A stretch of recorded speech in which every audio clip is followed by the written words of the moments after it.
Here we have the most famous of Beethoven's sonatas, the Sonata Appassionata, the F minor, Opus 57. It was dedicated to the Graf Franz von Brunswick, and it was reputed that Beethoven was besotted with the two daughters, both Therese and Josephine. It must have been a very extraordinary family. They were great supporters of Beethoven throughout his entire career. I can only think that and wonder who actually played this piece other than Beethoven, because it is of incredible complexity and incredible difficulty. Obviously, it became the most famous of all the Beethoven sonatas, and although he did not call it the Appassionata, the publisher decided to name it, and of course it has stuck throughout the centuries.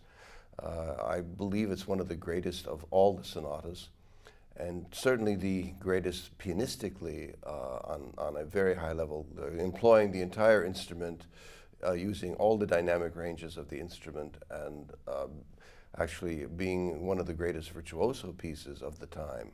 Certainly Beethoven went to the outer limits of the capability of the piano in creating this great work. Starting with this marvelous two-octave.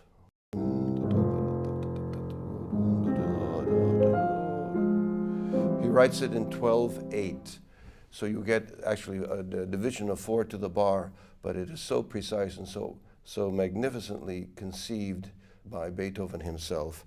You have to be very close to the key and create a phenomenal pianissimo.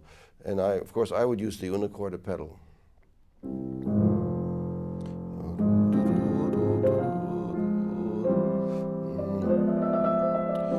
And I find these trills, very often they are played with enormous crescendi. I don't believe they're essential. I think they're a, how should I say, a sense of fluttering of the soul. And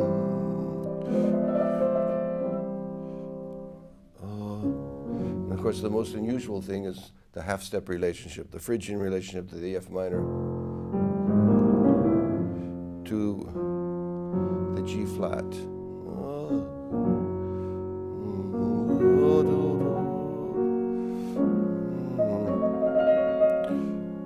But in an F minor piece, where do you go? Phrygian relationship and the motive, the triplet, the famous, and you have Beethoven using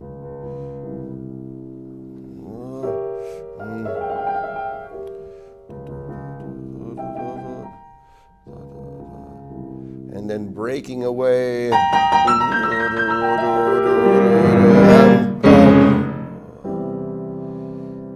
Ever the dramatist, ever the man that you think you understand what he's doing, he's going to surprise you.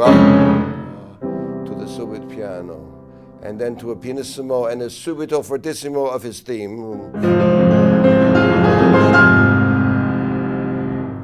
Now, many people play this absolutely fortissimo,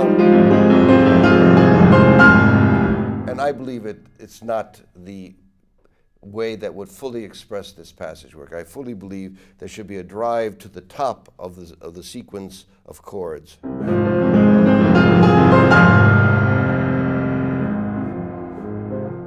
So I really believe it's a prolongation of the F.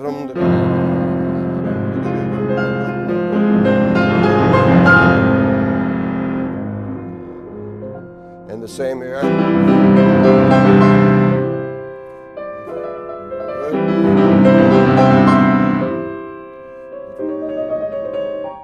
Now, several pianists play the left hand. I really believe there should be, as Beethoven has written, a kind of breath in between.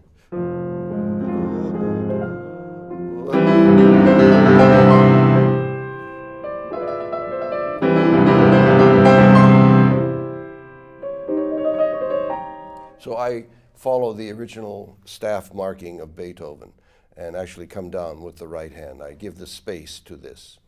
Now, traditionally people do I try to keep the dynamic level the same.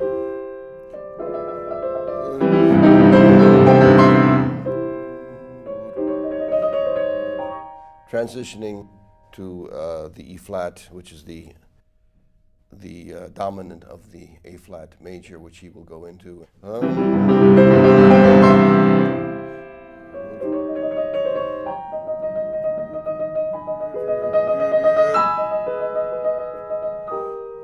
Now, several pianists only do 1, 2,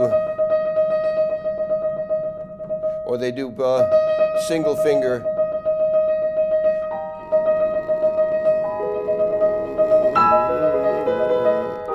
I do 1, 2, 3, 1, 2, 3, 1, 2, 3, 1, 2, 3.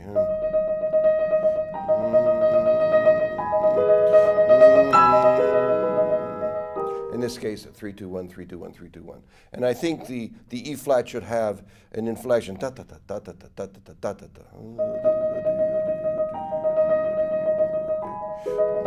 So it has its own pulse and its own personality.